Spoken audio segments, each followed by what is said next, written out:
So we'll talk a little bit about fruiting here.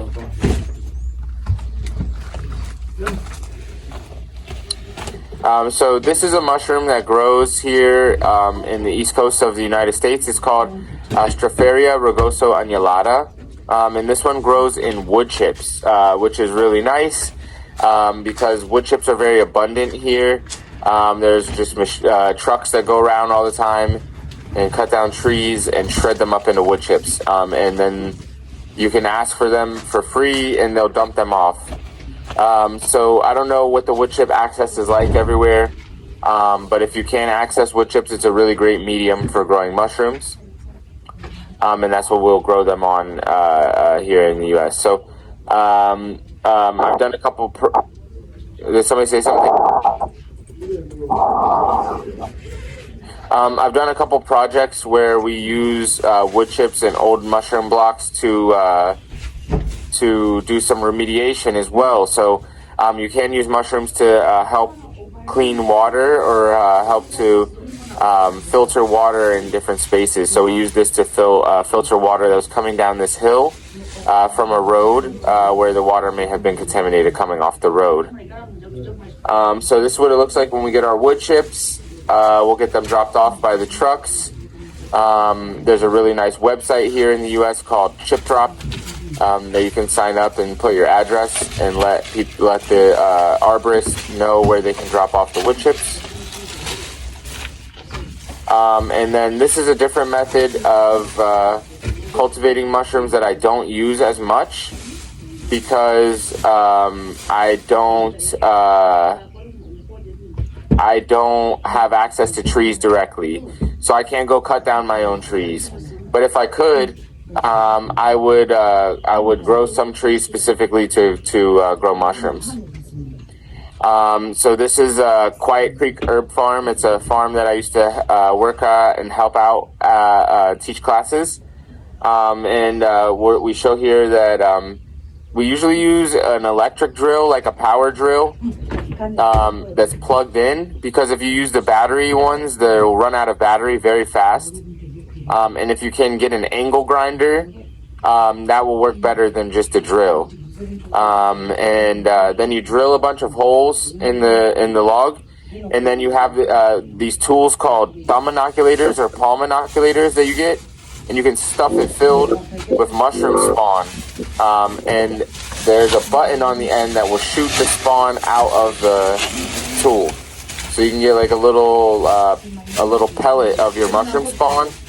And you can shoot the pellet of mushroom spawn inside of the hole that you drill into the wood.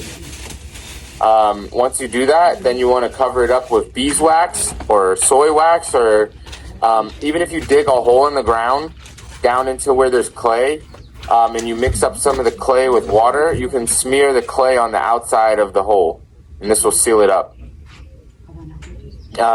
You want to seal it up so bugs don't eat it, and so it doesn't get dried out, because you want the mycelium to grow through the wood. And if the wood is very big, we don't want to drill holes in it because it will take a really long time for the mycelium to grow through it. So you can slice the wood, and then you can put the mycelium on the wood and put the wood back together. When you do this, you want to cover it up for a month or two, so the mycelium will connect, and it'll be like the tree is still together. Like even though you sliced it apart, it will be stuck together, and you can grow mushrooms out the side like this.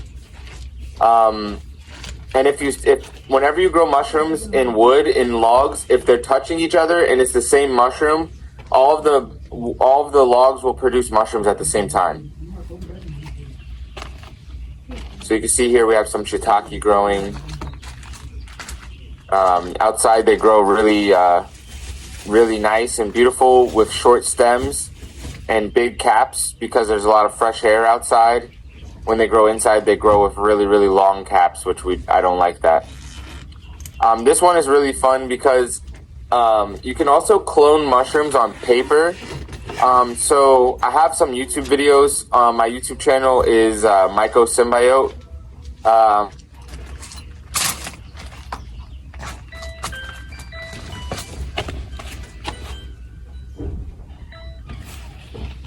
Hello? Hello? Yes. Kurungora irota.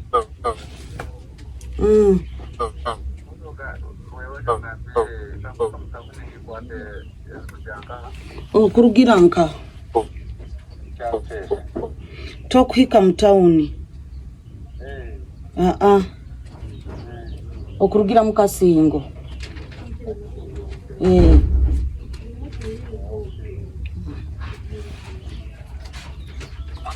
These mushrooms in your average grocery store.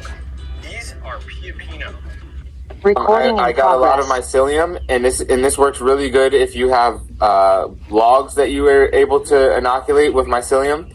If you dig a big hole and you put a bunch of sand and rocks at the bottom of the hole, and you put all the mycelium in the hole where it's touching, and then you cover it up with dirt and sand, then mushrooms will grow up out of the ground.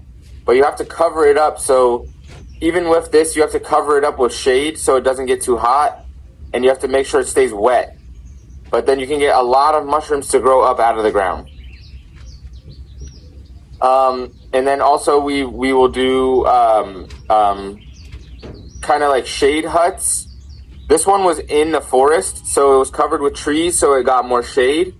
You don't want to do something like this with clear plastic out in the sun because it'll get too hot and it'll be too dry. We put a bunch of rocks at the bottom and we just put water on the rocks and then the water will evaporate. This one was next to a creek, so we were able to pipe the creek water into the bottom of this grow, so the rocks would just stay wet from the water from the creek, and that would keep the inside of this little hut very wet and humid. And in here we grew a lot of shiitake and lion's mane, just with a bamboo structure with hemp and twine. And if you use the string, it's important that you put the string in salt water first before you start to use it. So if you get rope or hemp rope or jute or whatever kind of rope you get, if you can soak the rope in a bucket of salt water, it'll stop the rope from breaking down so fast, and it'll also stop slugs and snails from coming to eat your mushrooms. So this is a setup that we tried to make for Josephine like 4 or 5 years ago at MycoFest, and we grew some oyster mushrooms inside of it like this. Josephine asked us if she told us that she used banana leaves, but we couldn't get banana leaves and enough banana leaves here in Pennsylvania. And this bamboo wasn't good enough because it got really dry. So we need something with more broad leaves to protect your space. But you also don't need a very expensive big space to grow mushrooms. So this is one of the first places where I started growing mushrooms, and this was just in a backyard I had down the road from where I live now. I just grew mushrooms underneath my garden. So I started my garden with a bunch of wood chips, and I put this mushroom in there, the Stropharia rugosa annulata mushroom. So any mushroom that you can find that likes to live in the soil and likes to eat organic debris on the soil, this will go well. So some Stropharia, some Colibia, Clatosabe, Pleurotus mushrooms will grow well from the ground like this. I don't know if there's Stropharia or varieties like this in Africa, but I do know that there are some varieties that will grow out of the ground. I just don't know if there's this exact variety. But I'll grow this just straight from wood chips, and this will break up the wood chips in 1 year, very soft, and then in 2 years you can use it for growing your garden, because the wood chips will turn into soil, and the mushrooms taste like potatoes and asparagus. It's pretty good. This one is a mushroom that grows from Europe. This is Pleurotus syringii. This is the king oyster mushroom, and it grows on it grows on roots on old trees in Europe. But you can grow it on sawdust and on logs, and it grows well out of the ground. If you can just even cover it up. See here, I just put pots on top of the mushrooms when they start growing, and this gives them a little space where they won't get dried up, and they'll grow really well out of the ground. We don't really grow these here in the US anymore because they started taking over in the wild environment, so I definitely recommend growing more mushrooms that already grow where you live. But this mushroom grows very, very well out of the ground. It's a very aggressive mushroom, and it'll take over on your farm. It will take over any environment where you have a lot of organic debris. So this is another method. If you are able to do logs, I recommend digging holes like I showed you before, and putting sand and gravel at the bottom of your holes and putting your logs all together. My friend Rusty here, he's covering it up with sawdust.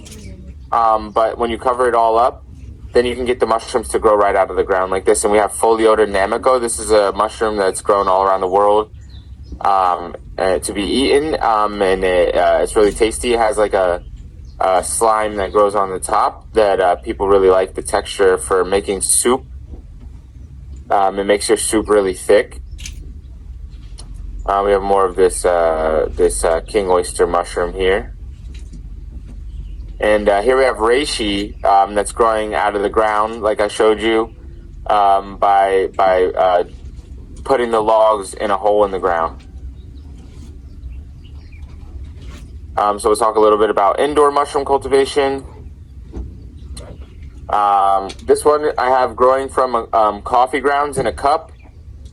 So really you can use anything, like any kind of agricultural waste. Again, here, let me see.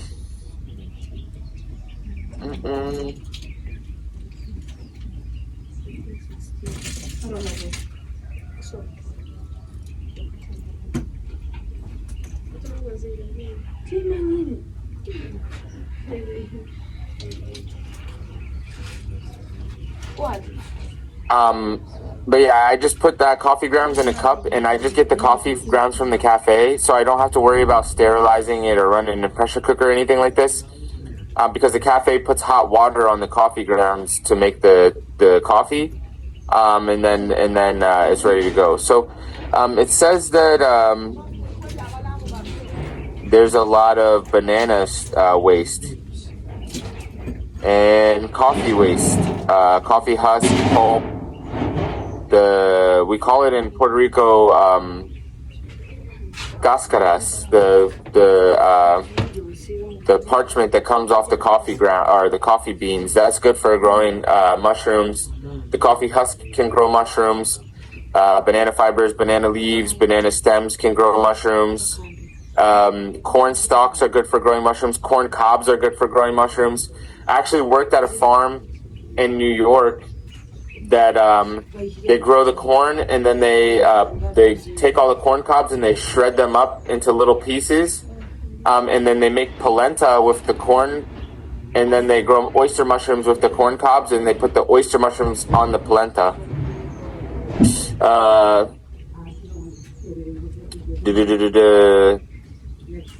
Also sugarcane. If you can get sugarcane bagasse, the fibers after they harvest the sugarcane juice, that's a really, really great material for growing mushrooms, especially oyster mushrooms. So here's how I set up a little shed for growing my mushrooms. I'll cover the wood with plastic so that it doesn't break down. And then I paint the floor with something that it won't get warped and the wood won't get all messed up. And then I put plastic shelves in there so I can grow a lot of my mushrooms. And then I just keep it very humid, like 80 to 90% humidity. And then I sell the mushrooms to chefs, if you can find any chefs.